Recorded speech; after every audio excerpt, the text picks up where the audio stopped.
Estamos de volta com a nossa programação e hoje, na entrevista do dia, nós vamos falar sobre qualidade do sono. E para conversar conosco sobre esse assunto, nós convidamos a médica otorrinolaringologista e médica do sono, doutora Denise Alvarenga.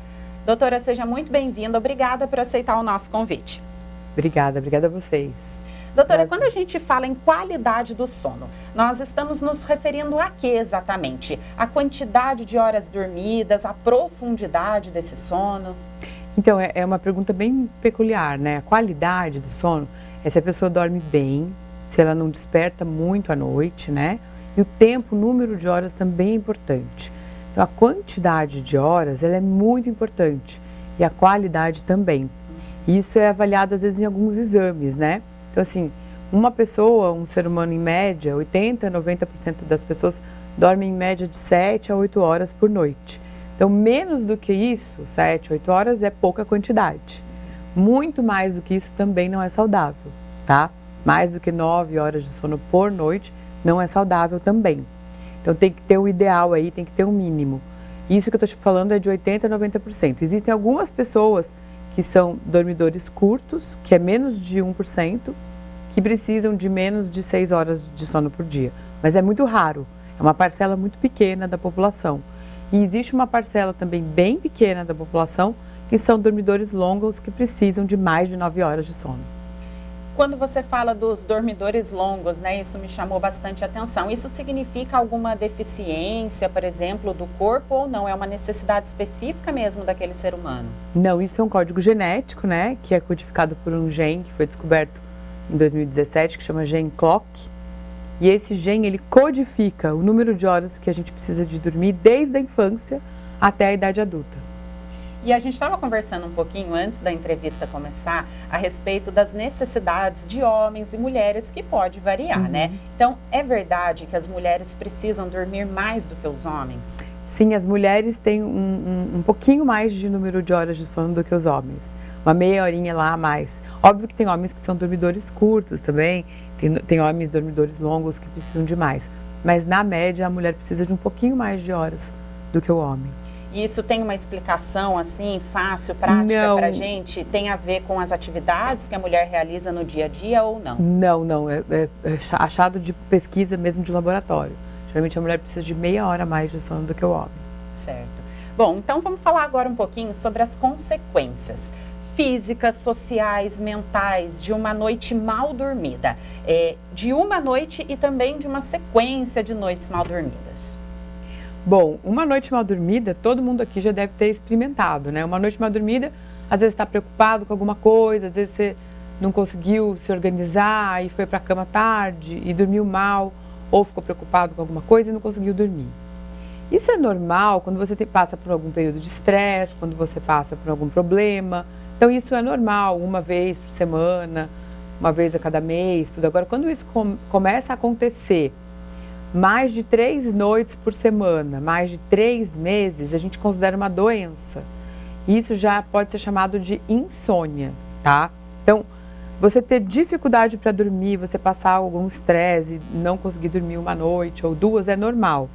Agora, quando isso se torna recorrente, mais de 3 vezes por semana, por mais de 3 meses, aí isso vira insônia. Aí tem que ser tratado e tem que ser descoberta a causa. E quando a gente fala de um quadro de insônia, quais são as consequências ali práticas mesmo, dia a dia dessa pessoa? Ela tem perda, por exemplo, de concentração? Memória, concentração, atenção, foco, o humor da pessoa vai no pé. A pessoa começa a procurar só por comidas com maior teor calórico, que chama craving, né, por carboidratos. Então, a privação de sono, ela leva a diversas alterações metabólicas que são muito ruins. Então, as principais são a compulsão por comidas engordativas, né, que fala, falta de foco, falta de memória, o humor que fica bem prejudicado, a pessoa fica sem tolerância, fica bem mal-humorada, bem embotada, e isso é muito ruim, né? Isso acaba afetando as relações sociais também, né, no trabalho, na família. E quais são as funções do sono para o nosso organismo? Você falou aí um pouco da questão da alimentação, isso afeta diretamente, né? Diretamente. Então, acho que a gente tem que ter um tripé, né? A gente tem que ter uma boa alimentação, a gente tem que fazer exercício físico e a gente tem que dormir bem. O sono, ele é fundamental para uma função que ninguém conhece muito, que chama drenagem linfática do cérebro.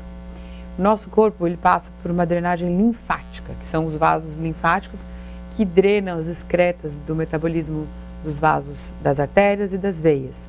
No nosso cérebro, a gente tem um tecido que chama glia, que é um tecido extremamente como se fala, sensível, né? E a glia, ela é irrigada por artérias e veias, né?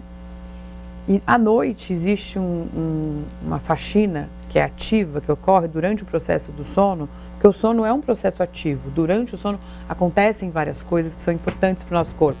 E essa drenagem linfática acontece devido ao sono. Então você começa a dormir, você entra na fase 1, na fase 2. Quando você vai para a fase 3, você vai aprofundando esse seu sono. O seu cérebro começa a receber, tipo, como se jogasse uma água e passasse um rodo e limpasse tudo que você pensou durante o dia. Então, é uma limpeza, é uma faxina do seu cérebro. E isso é importante por quê? Porque para o outro dia você tem um cérebro resetado e para você conseguir continuar a sua vida e não ter pensamentos ruins, não ter falta de memória. Esses processos de organização dos pensamentos, organização da memória, ele ocorre durante o sono, durante essa drenagem linfática. Então, assim, aquela coisa de você estudou bastante durante o dia. Se você não dormir bem, você não consegue guardar essa informação nas caixinhas necessárias. Você não tem memória, você não consegue aprender, entendeu? Então, o sono, ele é fundamental para diversos processos. Outras coisas, hormônios. O hormônio da testosterona, o hormônio do crescimento, o hormônio da fome, o hormônio do apetite, são todos produzidos durante o sono. Então, a pessoa que dorme mal, a pessoa que não dorme, ela tem uma desregulação desses hormônios e começa a ter problemas gravíssimos durante o dia. Uma das principais complicações da privação de sono é a obesidade, né? Arritmia cardíaca, infarto, derrame, tem várias doenças cardiovasculares que estão atreladas e cânceres também à privação de sono. E quais são os principais fatores que podem levar uma pessoa aí a sofrer, né, de insônia, com as noites mal dormidas? A senhora, como médica do sono, o que é mais comum que as pessoas procurem ali que seja um fato causador? Bom, as noites mal dormidas, no caso da apneia, né? A apneia comete 30% dos homens, né? Uma doença extremamente prevalente. É um dos principais fatores de má qualidade do sono. As pessoas roncam, elas têm apneia, param de respirar, baixam a saturação de oxigênio e resgatam isso. Acontecer isso 1, 2, 3 vezes por noite não tem problema. O problema é quando isso acontece a noite inteira. Aquele paciente que ronca e não consegue parar de roncar e tem provavelmente apneia. Isso causa uma fragmentação do sono, porque ele vai acordar para respirar diversas vezes à noite. Então ele dorme, ele não descansa. Então, o prejuízo desse sono em quantidade e em qualidade, ele ocorre. Então esse paciente começa a ficar com sonolência diurna, muito cansado, não tem foco. Se ele é motorista de alguma coisa, de carro, de caminhão, começa a sofrer acidente, tem histórias de outros problemas que podem acontecer. Então, assim, a gente tem que estar atento aos sintomas, né? Em adultos, geralmente é o cansaço, a fadiga e o sono durante o dia. Em crianças é o contrário. Existem crianças que roncam e que têm apneia também. E, geralmente essas crianças, elas viram agitadíssimas, são os TAS. Eles começam a correr para lá, para cá, são hiperativos. E muita criança que tem apneia do sono, que ronca, que tem o estreitamento da via aérea, que não dorme bem, sua durante a noite, são crianças ditas como déficit de atenção e hiperatividade. E isso está errado, tem que ser investigado para apneia. Olha só. Doutora, na semana passada a gente estava vivendo aí uma onda de calor e era muito comum encontrar pessoas na rua dizendo que não estavam conseguindo dormir bem, né? Então, esse é um dos fatores também. As pessoas costumam procurar algum tipo de auxílio nesse período ou realmente não tem o que fazer? No verão, realmente é mais complicado de dormir porque a gente precisa de baixas temperaturas, né? Para você iniciar o sono, o seu corpo mesmo abaixa a temperatura. Então, não tem como você fazer uma ginástica agora. Correr 4 km, pedalar 4 km e tentar dormir. Porque você está com uma atividade muscular muito alta e o seu corpo aumentou a temperatura. Então tem que baixar a temperatura corpórea.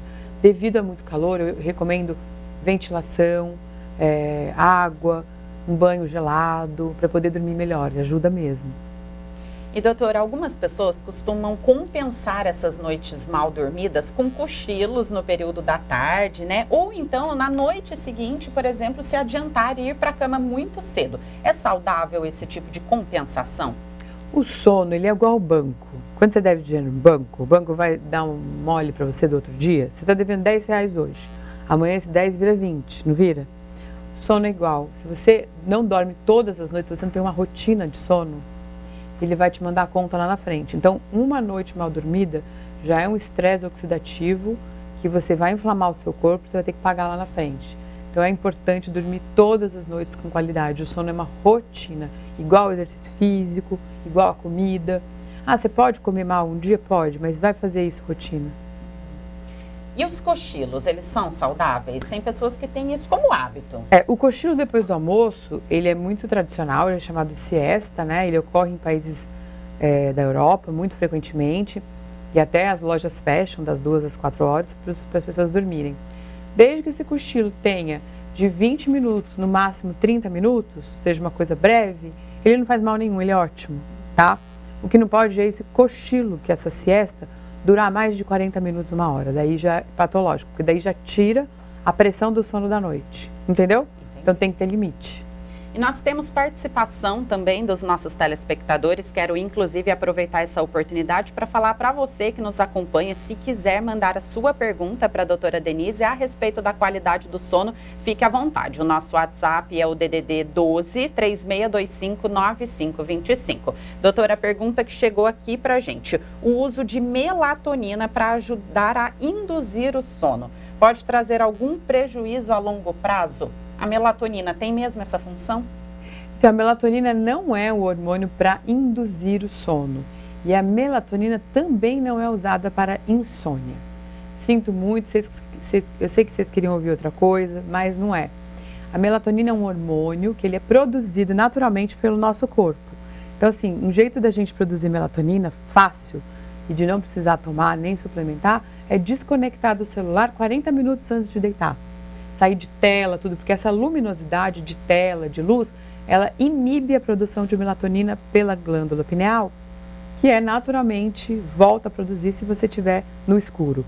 Então, assim, deita no escuro meia hora antes do seu horário de dormir, fica lá meditando, rezando, pensando em qualquer coisa, mas isso vai te fazer produzir melatonina numa boa. A melatonina ela é usada para outras doenças, para o jet lag, para o atraso de fase do sono, ela é bem recomendada, mas não para insônia e jamais para melhorar a qualidade do sono. Bom, eu ia te perguntar justamente isso, quanto as telas têm impactado na nossa vida quando o assunto é qualidade do sono. E ainda tem muita gente que só consegue pegar no sono com a televisão ligada, né? Ouvindo ali um vídeo, um podcast no celular. Eu acho assim, a gente não pode ser hipócrita, né? Falar que quanta gente tem televisão dentro do quarto, né? Se a televisão está numa distância boa da retina, do olho, mais de 2, 3 metros, e você está usando aquilo não para você prestar atenção e ficar decorando aquilo para você fazer uma prova ou estudar aquilo, ou assistir um filme muito interessante, você está usando aquilo só para te ninar, para dormir, ótimo. Mas agora, você coloca um filme que você está interessado, que você quer assistir, e que você não vai dormir, daí isso já é errado, entendeu? Outra coisa, celular é um ladrão de sono? Sim, celular é o maior ladrão de sono, porque o celular, você está lá no WhatsApp, de repente alguém manda uma notícia com um link, daí você vai parar lá no Facebook, você vai parar no Instagram, você vai parar no TikTok, de repente você já abriu vários pop-ups, você já está em outros lugares. Então a sua cabeça não para de funcionar, porque a sua cabeça começa a abrir pop-up no celular. Então assim, vamos tentar ser mais roots, mais rotina, vamos tentar desconectar de celular, desconectar de tela e dormir mais tranquilamente. 40 minutos antes da hora de dormir, já resolveu tudo que você tinha que resolver no seu celular, já falou com todo mundo, fica quietinha, lê um livro, conversa com a sua família, medita, entendeu? Faz umas outras coisas, desacelera, porque assim, as pessoas não estão dormindo, estão precisando de remédio para dormir, essas coisas, porque elas não desaceleram.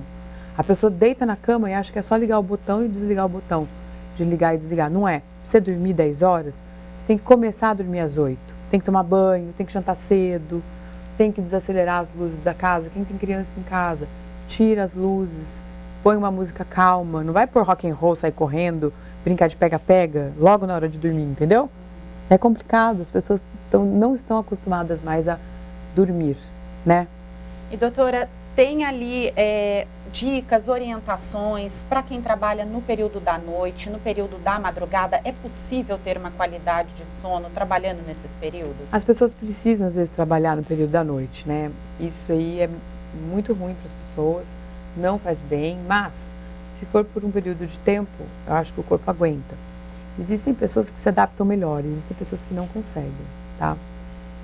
Nos casos dos trabalhadores de turno, existem dicas de usar até a melatonina, porque elas vão estar trabalhando na hora que elas têm que estar produzindo melatonina. Daí sim, em alguns casos pode ser interessante a suplementação de melatonina, tá? Em alguns casos pode ser interessante a realização de exercícios físicos em horários específicos, tá? E cochilos programados também, para a pessoa conseguir sobreviver de uma maneira mais saudável. Mas, lembrando, nós somos humanos, nós não somos morcegos e nós não somos gambás, animais noctívagos, né? Então a gente funciona melhor de dia. E também para dormir, o ambiente estar todo escuro ajuda também? Ajuda, não. Um ambiente para você dormir, ele tem que estar fresco, tem que ter ventilação, tem que estar total escuro e sem silêncio, em silêncio. Você está dormindo, tem alguém fazendo barulho do seu lado, você não consegue dormir. E doutora, antes da gente começar a entrevista aqui, a senhora também estava convidando, né, toda a equipe para participar de um evento que vai acontecer a respeito da qualidade do sono. Eu gostaria que a senhora convidasse os nossos telespectadores, o dia, os horários, os locais e também quais assuntos serão abordados nesse evento. Sim, nós vamos abordar todas as doenças do sono mais prevalentes. Vai ser no Taubaté Shopping no dia 20 de março, vai ser uma ação pública. Essa ação pública ela vai ter vários locais, vai ter na Faculdade de Odontologia da Unital, vai ter na Faculdade de Medicina da Unital. E eu e a doutora Irene, que é uma dentista, colega minha, a gente está organizando aqui em Taubaté essa Semana do Sono e a gente vai espalhar para todo mundo todos os conhecimentos sobre sono, do dia 14 até o dia 20 de março. Então, o convite está feito. Quero agradecer mais uma vez a sua vinda por esclarecer as nossas dúvidas e até uma próxima oportunidade. Muito obrigada. Obrigada. Essa foi a entrevista com a médica otorrinolaringologista e também médica do sono, doutora Denise Alvarenga, que falou conosco a respeito da qualidade do sono. Nós vamos para um rápido intervalo e já voltamos.